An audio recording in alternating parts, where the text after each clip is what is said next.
Hello, everyone. Welcome back to Unraveling Politics, a weekly political analysis show. First, the first 100 days are officially over. I believe it will be over on Wednesday, but we're close enough. So I want to kind of go into what happened these first 100 days. Now, I want to first say what we're all thinking, and that it's only been 100 days. Yes, it has only been 100 days.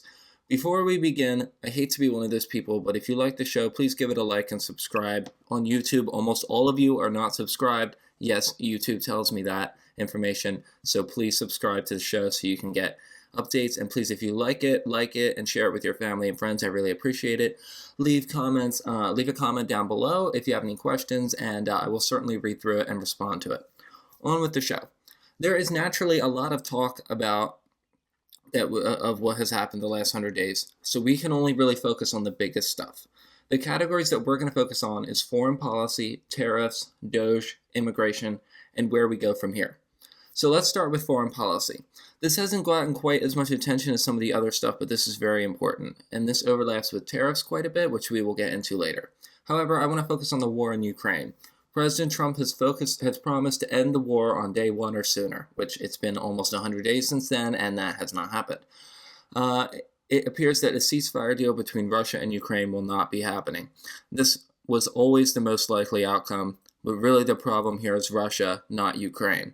Trump exerted maximum pressure on Ukraine because that was the only leverage he really had on this conflict. Remember the Oval Office showdown? I don't need to get back into that here. Secretary of State Marco Rubio has stated if a deal is not possible, then they will move on. And I agree. It will be time to move on. It is not clear if this means we will end our efforts to try to end the war, or if that means we're going to cut off Ukraine altogether. At this point, I'd rather cut off Ukraine altogether. The gravy train's gone on for 3 years.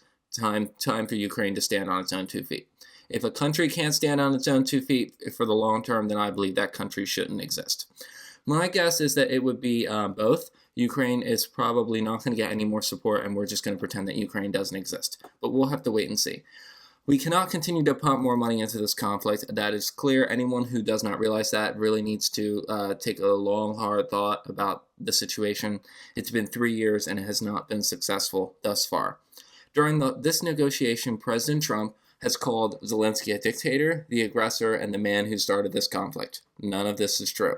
I understand the administration's frustration, but this will only make Russia more emboldened, and it has only likely made the conflict worse. And we know that Russia is the one that's stalling here, because they want the war to continue as long as possible.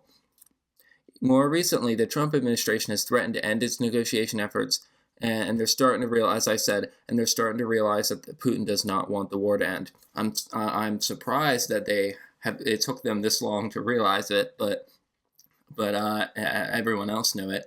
And Trump put on, I think it was Truth Social, he was like, Vladimir, stop. And I was thinking, is this the cunning plan to stop the war? I mean, you think if this would have worked, you think Biden would have done that? The only solace for the administration is that global oil prices have fallen quite a bit, which means that Russia's war machine will have less money than it did in January. But as far as I'm aware, Russia is still profitable, so the war will continue. In general, our foreign policy has become much more hostile to many countries all over the world, such as the European Union, China, Ukraine, Canada, Mexico. One country that we have become more friendly with is El Salvador. If you're not aware, we've been sending our migrants to El Salvador for a fee, of course, and we've given them tens of millions of dollars. The president, quote unquote, / dictator Bukele, has said they will take anyone that we are willing to give them. The conditions in these prisons are absolutely abhorrent, and while I don't like comparisons to the Nazis because it's so often overused, the photos of these prisons do look like Nazi concentration camps. I think if you took the photos from Bukele's prisons and then you made them black and white and you made them look a bit older and you put them next to Nazi concentration camps, actual pictures, people would struggle to tell the difference. The only difference from what's happening in 2025 versus what was happening in the 1930s and 40s is that Bukele doesn't seem to be committing a genocide here or killing these prisoners, as far as I'm aware. As I will discuss later, a man named Kilmar Abrego Garcia was wrongfully deported to El Salvador, according to the news media, and the Trump administration is supposed to be working to bring him back to Maryland, and it has been ordered by the courts. However, Nayib Bukele has to allow the return, and Bukele is under no obligation to bring this man back. In fact, why would he? He doesn't care. Do I approve of the change of our direction in foreign policy? No. I love America, and I'm America first always, but not at the expense of our allies, for the most part. Our allies need to contribute more to NATO, which they have been, but we should be extracting from our enemies, not from our allies. Hence why tariffs on China sounds good to me. 145% tariffs is probably extreme, but and I'll kind of get into that. We're going to kind of move into tariffs here, but I think that we should be cooperating with Europe on China, and that we could use that to leverage against China, although they're more concerned about Russia. But if we could work with Europe on China and Russia, that would be great. And on the tariff front, I've talked about a lot of this already, but the current state of affairs, if anyone's confused, I had to really look into this because I was confused. We have 10% of tariffs on every country on Earth. I don't know if that includes the penguins, but tariffs on every country on Earth. I believe 25% tariffs are still on China and Mexico, or Canada and Mexico. We have the 145% tariffs on China, and they have 125% tariffs on us. Mexico is currently undergoing negotiations for a new trade deal. Believe the steel and aluminum tariffs are still at 25%. And as far as I know, other than China, no other country has placed additional tariffs on us. As far as I'm aware, that's the case. If I'm wrong, please let me know. I saw this online, and I agree. They could start with 25% tariffs on China, then increase it to 50% on December 31st, 2026, and then they could pump it higher a year later on December 31st, 2027, and then 100% tariffs on China on December 31st, 2028.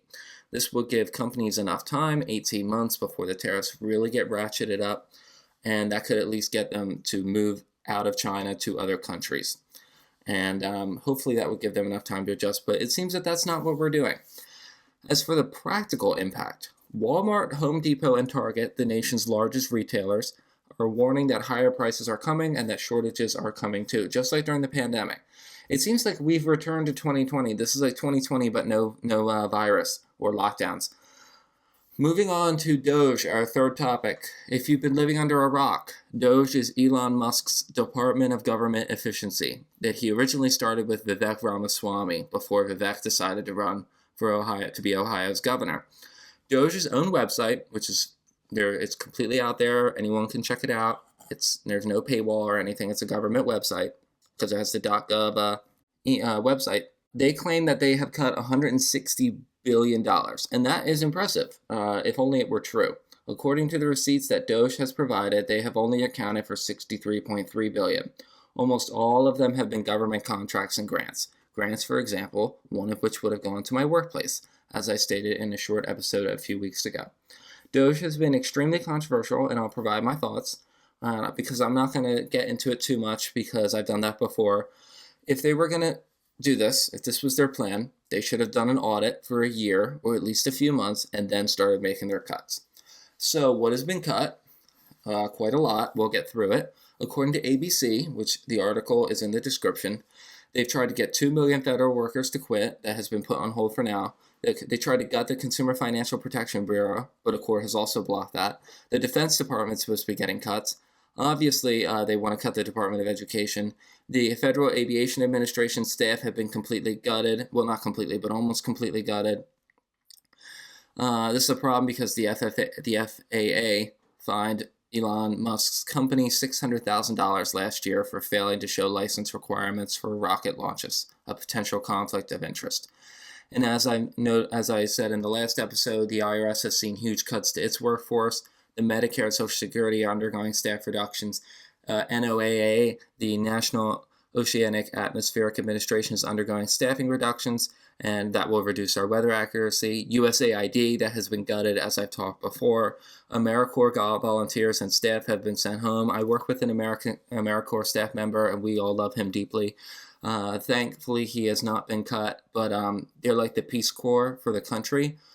They often help with disaster relief, and they're great training for young people, I believe ages 18 to 26. And they, for example, one of their projects has been helping clean up from the California wildfires. Anyway, not much savings have been made. 60 billion sounds like a lot, but in context of the $6 to $7 trillion federal budget, I'm not even sure what it is these days, it's only 0.8 to 1% of the total budget. As I've said countless times, and I'm not going to get too much into it here, the only way to reduce the federal budget is to cut Social Security, Medicare, Medicaid, and defense. Those are the largest line items. Moving on to our last topic, immigration. This is the only one where I still approve of the president, and even then, not so much. And an ABC Ipsos poll has his approval rating has turned negative on immigration. Real Clear Politics still has it as positive because they're factoring some older polls. Yeah, it certainly. And he is now basically underwater on almost every issue. As for what he has actually done, upon entering office, President Trump declared a national emergency on immigration to end birthright citizenship and enhance border security and enhance the vetting of visa applications. The first one was rejected by the court and is not in effect. Birthright citizenship is the law of the land according to the 14th Amendment. The president has ordered the use of military and additional physical barriers to stop illegal border crossings, and they've also ended the Biden border app, as I've called it, almost immediately, so there's no more asylum screenings. That was gutted on day one. According to the DHS, border crossings have reached a 15-year low. According to U.S. Customs and Border Protection, Southwest border encounters reached a record low in March, just 11,000. Compared to March 2024, it was 189,000 people. Like it or not, Trump is fulfilling his campaign pledge. And this was why, once again, I will say this again, the bipartisan border bill that I talked about at the beginning of this show almost a year ago was never needed. There was already enough to stop the flow of illegal immigrants that was already there, and they just needed to enforce the laws that were already on the books. According to the New York Times, deportations, the goal was to deport 1 million a year, is actually about the same as under Biden, which is a disappointment to Trump's base, of course. But it's understandable because as fewer and fewer people flood into the country, you will need fewer and fewer that need to be deported. Most deportation flights have gone to Guatemala, Honduras, Mexico, El Salvador, Ecuador, and Colombia. Also, this has been in the news quite a bit. I talked about him a little earlier, Kilmer Abrego Garcia. He is the Maryland man. The media has been running non-stop stories about his deportation. Hot take, he should have been deported. Yes, he is a father, and yes, that is sad, but 2 courts, 1 district, 1 appellate, found that he was a member of MS-13, and that was years ago. His wife alleged in her own handwriting that he was abusive, and he beat the crap out of her multiple times. She filed 2 temporary protected from abuse orders against him, and the Biden administration labeled him as an illegal alien suspected of human smuggling. So anyone who's supporting this guy, remember who you're supporting. You are supporting an abusive suspect of abusive human smuggling suspect who is a member of MS-13. And that is what our own courts and the previous administration have determined. He is an El Salvadorian citizen, and the El Salvadorian government should be deciding what happens to him. That's not our problem anymore. On the other hand, Mahmoud Khalil, a student activist during the pro-Palestine protests at Columbia University last year, while I deeply disagree with many of his positions, I don't support his detention or deportation. He was not convicted of a crime. He was suddenly had his visa revoked. The administration claims that Khalil could harm American foreign policy interests, and that's why he is being deported for his, quote, otherwise lawful speech and activism. So, yes, they're basically deporting him because he doesn't agree with the government, which is that's like Russia level stuff. And I hate those comparisons to fascism, but that kind of is. We're kind of there. They are deporting this guy because they isn't supporting what the administration supports. What I find concerning about the administration is they often fly people away from wherever they were deported and sends them to politically friendly states, so like Louisiana. That's where they sent Mahmoud Khalil. And I believe that's where Kilmer Abrego Garcia was sent before he was deported. A Tufts University student was also flown to Louisiana. I don't know much about her, but I believe she was in the country legally on a student visa. She was flown to Louisiana to be deported, and a judge has ruled that she go back to Vermont. And anyway, I next want to talk about what comes next. The next 100 days, which will run, I guess, until the end of July, is supposed to be when we see the I guess the early August, until the middle of the summer. We're supposed to see the tax cuts, and if that ends up happening. At this point, I am skeptical. I would say the chance of taxes being cut is gone from like 90% down to like 60%. And if it hasn't passed in a month, it'll probably be like 30%. There's still not much detail on that. We're still waiting to see. Otherwise, this will usually summer is the quietest part of the political season. Not much happens in the summer. People, they go back to their home districts. They do town halls and things like that. Congress usually doesn't sit in the summer. They go on recess.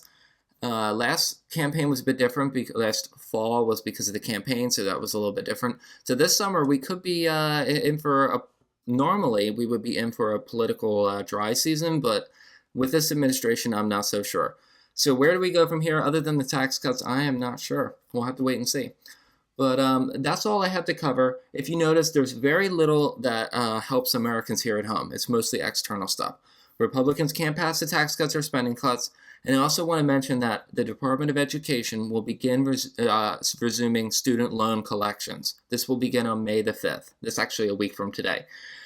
This means anyone who has not made a student loan payment will be forced to pay them. How do they force payments? Well, if you remember in 2020, that money that suddenly appeared in Americans' bank accounts, well, the money that's put in can suddenly disappear.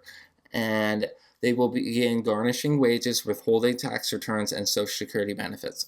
Collections ended in March of 2020 when the pandemic began, and it has been 5 years and 2 months since collections have occurred. While I support this, the Biden administration put it off for their entirety of their term in office. The Biden administration's Department of Education never, ever pursued collections of student loans. And this will probably come off very badly as we enter a potential recession. So anyone out there, if you're listening, if you haven't made payments, please start doing that. Generally, 270 days needs to pass before it's being considered in default. And according to the Department of Education, I believe they say 20% of all of the student loans that the Department of Education is owed, they're all going to be in default by the end of next month. So that's not good. That's really not good. Please look into income-driven payments, deferments, public service loan forgiveness. As soon as you default on these loans, you will not be eligible for any of these things. So if you're delinquent, which is 90 to 269 days, get started. If you're in default, definitely get started. And if you're about to be delinquent, don't be delinquent. That's my lesson for the day. Lastly, most importantly for the midterms, how is the president's approval rating? Well, I don't want to get into that too much because some people don't really find the numbers too interesting, and I'm only mildly interested in them. It's clear that now the more people disapprove of the president than approve of him. Real Clear Politics has him at a 52% disapproval, 46% approval. This makes Trump the most unpopular modern president except for himself in 2017 in American history. And I suspect that's going to fall further. I wouldn't be surprised if we get into the low 40s by the end of this summer. I think we're going to be there. All the ingredients are there. A recession, unpopular media coverage, unpopular administration. Things are not really going very well in general. Anyway, we'll have to wait and see. That is it for now. Thank you for tuning in. I will see you next week in May. We are approaching the first anniversary of this show. I'm very excited. It feels like it has been a long year, if you ask me, but I'm very excited for the first anniversary, and I'll tell you more about what I'm going to do for that in the coming days. Thank you for listening. Bye-bye.